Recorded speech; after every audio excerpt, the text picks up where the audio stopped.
HL foundation for social excellence কর্তৃক আয়োজিত অসহায় শীতার্থ জনগণের মাঝে কম্বল বিতরণ অনুষ্ঠানে সম্মানিত সভাপতি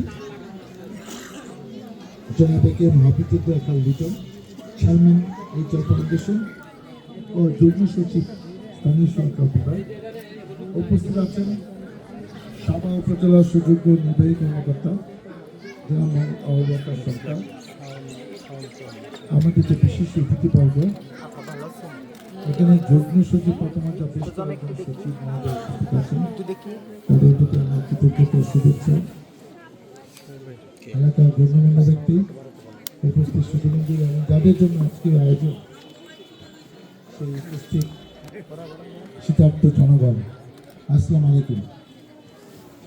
আমি 2-3 মিনিট বক্তব্য দেব। একটা মজার ঘটনা দিয়ে আমি বক্তব্য শুরু করতে চাই।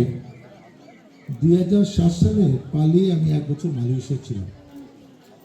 একজন taxi driver, Indian taxi driver আমাকে সহ ঘোরাতে নিয়ে যাচ্ছে। আমি তাকে টাকা দেবো, সে আমাকে কয়েক ঘন্টা ঘোরাবে। টুইন টাওয়ার, এটি বাংলাদেশের যে টুইন টাওয়ারটা, এটা কিন্তু 6 বছর পৃথিবীর সবচেয়ে উঁচু টাওয়ার ছিল। 98 থেকে 2004, 88 সালে দুইটা ভবন, দুইটা টাওয়ার পাশাপাশি। তো মাহাতি মোহাম্মদ 1981 থেকে 2003 22 বছর প্রধানমন্ত্রী ছিলেন। আবারও উনি 2018 সাল থেকে 20 সাল 2 বছর প্রধানমন্ত্রী ছিলেন। এখন তার বয়স 99 কি 100। মানে অবাক কাণ্ড, এই বয়সে দায়িত্ব পালন করে পৃথিবী বুঝিন না। তো সেই ড্রাইভার বলছে দেখুন যে মাঝখানে একটা সিঁড়ির মতো দেওয়া আছে এবং নিচে এমনভাবে করে হঠাৎ করে দেখলে মনে হবে যে এটা এইচ অ্যালফাবেট কিনা। তাই আমি বললাম যে এটা কি? সে আমাকে বোঝাচ্ছে ইংলিশে। তার ওয়াইফের নাম হাসমা মোহাম্মদ আলী। ওই হাসমা এইচটা সে এইভাবে সংযুক্ত করেছে বলে উনি দাবি করছেন, মনে করছে, কিন্তু আসলে ঘটনাটা সত্যি না। কারণ এখন এই যে এইচএল ফাউন্ডেশন নিয়েও এই হাফিজুল্লাহ লিটনের নামও কিন্তু এরকম কথা তার বন্ধু বান্ধব বলার চেষ্টা করে। হ্যাঁ, এইচএল তার বাবা মার নামে করেছেন। তার বাবার নাম আব্দুল হালিম, মার নাম লাইলি খাতুন। তো এইচএল দুই প্রথম অক্ষর দিয়ে করেছেন।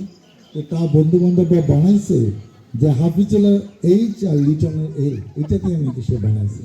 তো এটা আমি ক্লিয়ার করে দিলাম। তার মা এখানে উপস্থিত আছেন, তার প্রিয় সন্তানকে যেন ভুল বোঝার কোনো দরকার নাই।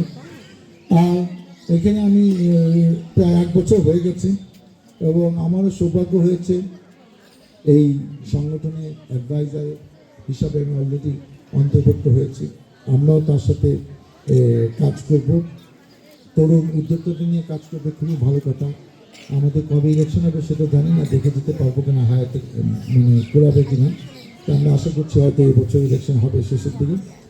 ইতিমধ্যে বন্যার্থদের পাশে, তারপর ওই সিআরপিতে পঙ্গু যারা, তাদের জন্য তারা সহযোগিতা হাত বাড়িয়ে দিয়েছেন। আজকেও এখানে 800 অসহায় মানুষের পাশে তারা দাঁড়িয়েছেন।